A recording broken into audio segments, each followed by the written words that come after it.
So I'm here today with Percy Kennedy, author of a new book called Voices of the Fatherless. This is his first book, and it's so full of meaning and so full of impact that we're thrilled to talk to Percy today. So Percy, how are you? I'm doing well. Thanks for having me. No problem. So tell us a little bit about your book. What made you want to write this? Well, the book is titled Voices of the Fatherless, and it's a collection of letters from incarcerated dads aimed at breaking the school to prison pipeline. The idea was birthed out of a mentoring program we've been conducting in a local Texas prison. And in the prison, it's a program that we do for incarcerated dads, helping them father while incarcerated. It's a national program called Inside Out Dads, and it helps incarcerated dads get skills and how to reconnect with their children and also how to be better fathers to their kids while they're incarcerated. And many of the guys going through the programs realize that they are in the same position that their fathers were in. So they realize that they're in a cycle of incarceration. And the goal of the book is to bring a light to generational incarceration, but also highlight their stories and hope that we can prevent this cycle from school to prison pipeline. And so, working with the guys, they began writing letters to their kids, telling the importance of education, things that they realized that they didn't have, or conversations they did not have as a youth. They wanted to have those with their own children so that they don't follow in the same footsteps. And so they began to understand the impact that they had in their children's lives. And we challenged them, what about kids that are also fatherless, who may be friends of your children? And so we're like, well, a great way to do that, let's write a book and collect the letters and aim it at students all over who don't have dads in the home. And even students that do have a father in the home can get wisdom and insight to get on a better pathway that would eventually curve that pathway they may already be on towards prison. So the title, Voices of the Fatherless, that has more meaning than just a random title. Can you tell us a little bit about that? Sure. So fatherlessness, there are lots of negative statistics around fatherlessness. 80% of incarcerated men come from fatherless family, high school dropouts, fatherless percentage families like 80%, runaways, 70%, alcohol, suicide, all those statistics are related to a high percentage of fatherlessness as the root cause of them. And our goal is to make the statistic a reality, to introduce you to real people in our stories, to understand it's not just statistics, but those numbers represent real people. And those real people could be boys and girls in your church, could be boys and girls in your classroom, could be boys and girls in your neighborhood, or even in your own family that are growing up without a father. And we want to give voice to these men because they were not given a voice when they were younger. And they feel that if they would have had that opportunity to have those conversations, it may have changed or altered their direction in life. So Voice of the Father is just that. We want to give voice to the issues of fatherlessness, but also the fatherlessness that's inside of these incarcerated dads. For the very first time, they're sharing their heart. And some of these things that they share, they had never shared about things that occurred when they were 9, 10, 11 years old. And now they're men and sharing it for the first time. I think that was like one of the most impactful things for me in reading the book. And even when I shared it with people, they got fired up because, like you said, you hear about the statistics, but pairing a real person to it and real stories to it, seeing these grown men and just reading and feeling their emotion. Some of them, like you could feel the pain as if they were still that little boy going through that rejection or going through that longing for their father. I thought that was, really, it just spoke to the heart and the soul of the issue. So the way you chose to put it together was so compelling.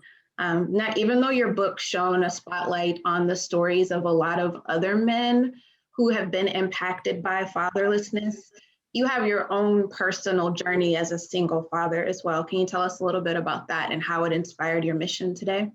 Yeah, and so my son, I became full custody of my son when he was around 5 months old, and it was my sophomore year in college where I became a single parent father. And just through some circumstances, I ended up with full custody of him. And it's just through that journey of becoming a single parent father that I believe that I've learned some things, some things that I learned along the way, for us the need to have help and support as a single father. But not only that, just to understand the responsibilities that we have as a father to our kids And I was no means no perfect father, and there are no perfect fathers.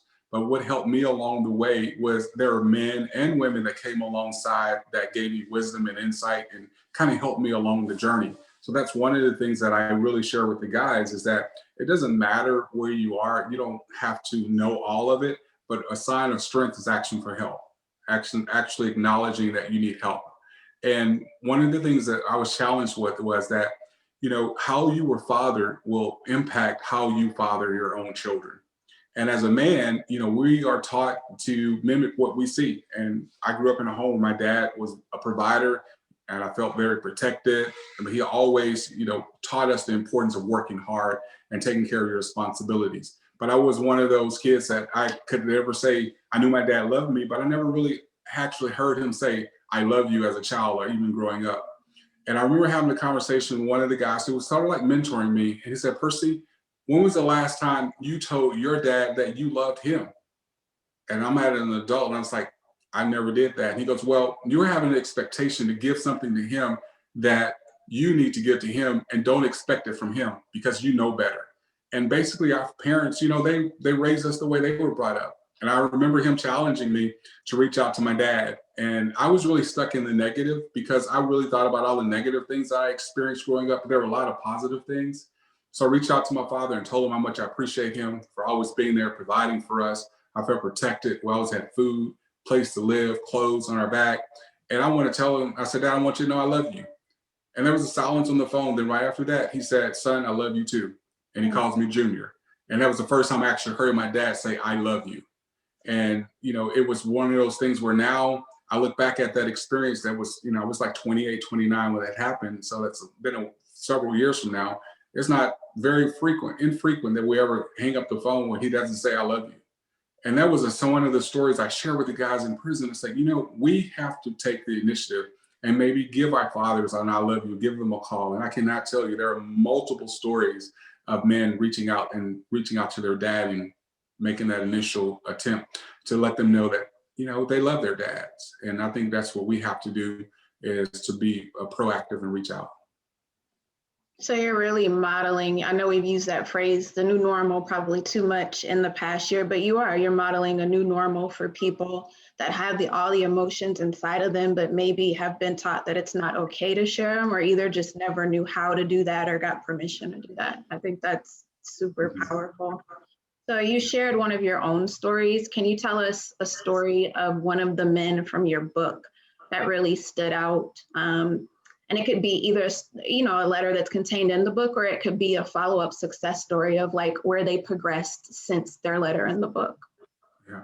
So it's one guy, and there are several stories that are impactful. And there's one gentleman that I'll think about. His name is Joey. And Joey he was in our program, but he really was struggling because there was one son that he had never ever met. And he just thought it was lost cause, that he would ever have an opportunity to connect with his son. And part of our program is there's a graduation at the very end, and the men are able to extend an invitation to to their children and their family to come to attend the graduation. And we have the graduation in December, and we actually titled the graduation Christmas with Dad.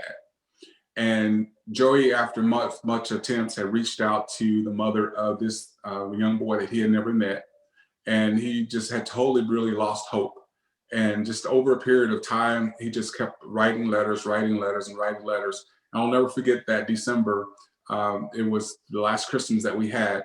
And Joey's 13-year-old son that he had never met showed up with Joey's sister. Oh, wow. His mom actually reached out to his sister and asked his sister, would she bring him to meet his dad? And even though this story is so much about Joey, it's more so about this young boy who for the very first time met his dad. And it was because of Joey's reaching out to him. And at the end of the program that day, I asked the young boy, I said, what was it like for you in this day? He goes, it's a day that I will never, ever forget. Aww. And that was his first day ever meeting his dad. And since then, they have been able to stay in constant communication. Joey still is incarcerated, but his son, who he had never seen before, now makes frequent visits. And he reaches out to his dad and communicates with his dad and continues to have that relationship with as a father and a son. And it's just pretty amazing story that is going on, and it's still going on. That relationship is so powerful. I mean, and even when you deal with grown adults who, are well past their childhood years, those childhood bonds, they just impact people for their whole lives. So the work you're doing is really life changing. Your nonprofit is also called Voices of the Fatherless. Can you tell us a little bit more about the work you all are currently doing, what you have coming up, and if there's a way for people to get involved? Yes, awesome. So the Voices of the Fatherless is the name of the nonprofit, and the website is voicesofthefatherless.com. And we are continually to mentor incarcerated dads in terms of those who are in the prison. Of course, of COVID at this current time, we're not in the prison, but we will be starting again as soon as possible. And volunteers can come and assist us in our program, which starts in the fall and ends, as I mentioned, in Christmas. You can be a volunteer to help us within our mentoring program. And also now we probably have a 35 guys who are now home, who were previously incarcerated. And we have several of the men who are going back into the prison with us as volunteers. And so these guys are home now, and they are serving as volunteers. So another opportunity that's needed is for mentors. So for example, when these guys get out, we mentor them, we walk with them, help them find resources to employment, resources to get their driver's license, resources. We just serve as a coach to kind of help and navigate them through the process. And so if you have a volunteer who may interest, say, hey, I would like to walk along a guy who just got out of prison to kind of help them along the way. That is so needed. And I mean, unfortunately, I have two guys who got out and they didn't make it. And it was heartbreaking because those two guys chose not to get a mentor. One of them is back in prison, and one of them was actually murdered.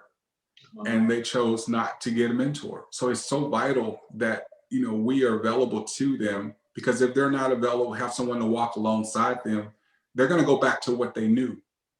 And we can't make them, but I want to reach as many guys to get home as possible and connect them with a man to kind of walk alongside them to help them along the way. Because right now, we're getting more and more guys that are out, and we need volunteers to say, hey, I want to walk alongside an incarcerated dad. And that just means you reach out to him, you call him, you check on him, and just say, hey, invite him to church, maybe go to lunch with them to serve as a mentor in that way. So we're doing that.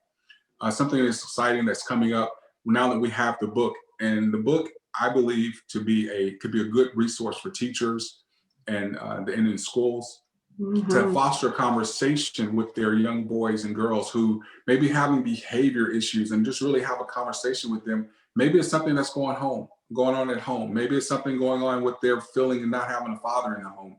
But the book is the opportunity for them to reach out to a young person in their school and have that conversation. And so in March 21st is National Single Parents Day, and we're planning an event. And you can find out more about this event on our website, and as well as on Facebook, Voices of the Fatherless. And this event, we're bringing the fathers who are at home now to come and have a book signing event. And you can actually come and meet the author, myself, but also all of the other authors. And this event is going to be at the main event in the Woodlands on March 21st from 6 p.m. to 10 p.m. Now that's different. That's just another way. And of course, it'd be COVID friendly and everything, with masks required and social distancing as much as possible. And then of course, always donations. If you want to contribute, financial contributions, you can do that on our website as well. And when you purchase the book, that helps us, because we're utilizing the resources and the proceeds for the book that goes back into the nonprofit, that gives us an opportunity to reach more men in the prison. And just this past week, we were able to ship copies of the book into the facility where we are, and about 35, 40 guys will get a book with their letters in it, and many of them will be the first time they even know that it was actually published. So, and we'll have those letters from them talking about the impact of the book. So if you go to voicesofthefathers.com, join our team, send us an email, make a donation, just say, hey, I'm available, and we'll find a spot for you. That is nice. So the book has been out just a short while, but it's already reaching people, reaching hands, reaching hearts. What's some of the feedback that you've been getting so far? So one of the feedbacks is, I remember I got a call from a grandmother, And she said, I picked the book up and I read it, and I read it from the front to the back. And she goes, I'm a grandmother of 3 children. And she goes, I needed the book to read it. And she said, thank you so much, because I'm more equipped and have more passion to need to reach out to my 3 grandchildren who are now fatherless because of a divorce that took place. She goes, I never would have realized that these grown men were in a position that my grandkids are in. So now I need to be more intentional and have these conversations with my grandchildren. And it has equipped me as a mom, because she goes, as a grandmother, there are boys. She goes, and hearing men express themselves in a certain way kind of gives me an insight of how I can be a better grandmother and have these conversations with my grandsons. And so that letter, that was very, she found the book to be very resourceful in helping to understand what her boys may be going through. Nice. Like you Yeah. said, it really is a tool to open up conversation, and then really ultimately to change lives. So, speaking of those conversations and changing lives, if you could impart one piece of advice to 3 different groups, and I'll tell you the groups, I want you to tell me what it would be. So, group one, to mothers who are raising kids, or, as you mentioned, a grandmother with no father figure in their lives, what piece of advice would you give them? I would say that understand that boys are different than girls. And if you're raising a son, that you may want to reach out, and I highly encourage you to reach out to a coach, maybe a teacher or an uncle or someone that can have that conversation with them, with the young boy. And even if it's a young girl, understand that she may be having experiences that experiencing certain things as it relates to not having a father in the home. And just give them permission to have that conversation. Ask the question, would you please just tell me what it feels like not to have a father? Or is there anything regarding fatherlessness that may be impacting you in a negative way? But give them permission to communicate and express themselves. If not to you, invite someone else that they have a relationship with to have that conversation. Because they may not tell you what they're really going through because they love their moms. And so they definitely don't want to hurt them and bring additional pressure and responsibilities on them, but give them and create an environment for them to express their emotions and what's going on in their life.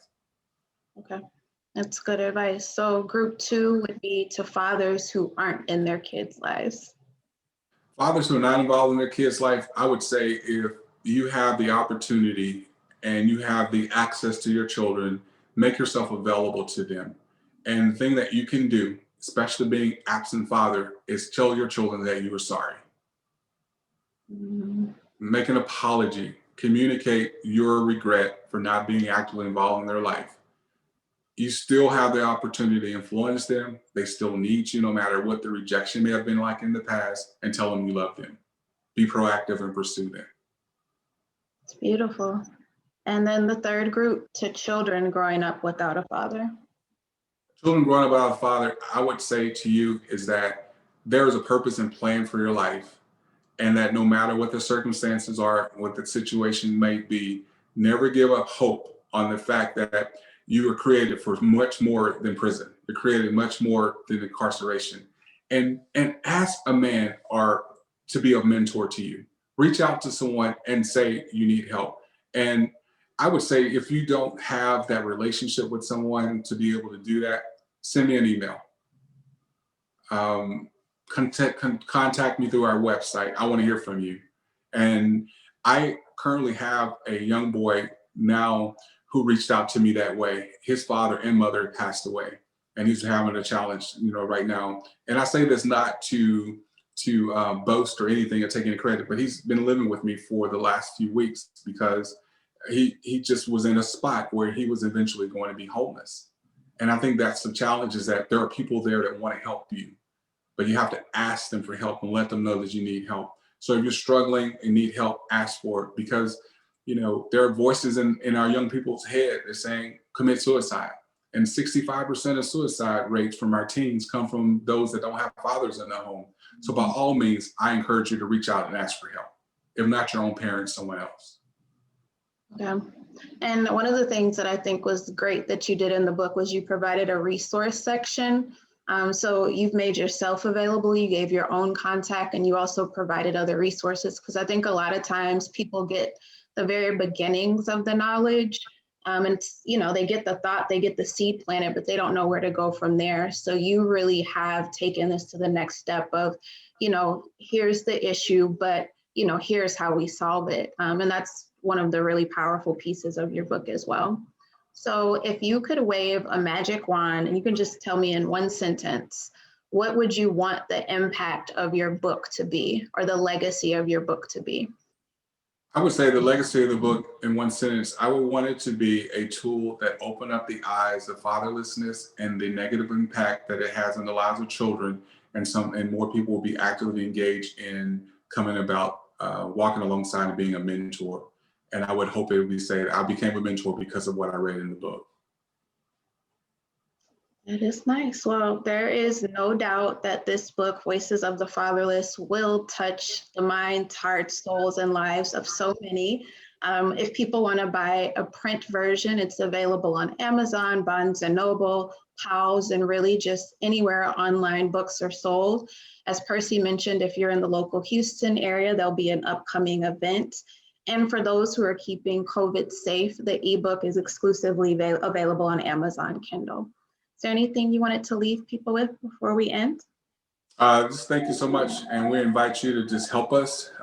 If you're watching and listening, to join our team. And you can do that, like I said, just reach out on our website, and just know that you don't have to have all the answers, just be available. And being available, it's no doubt you can make a difference in the life of a person that's fatherless. And there's no special skills that's needed. Just make yourself available to make a difference.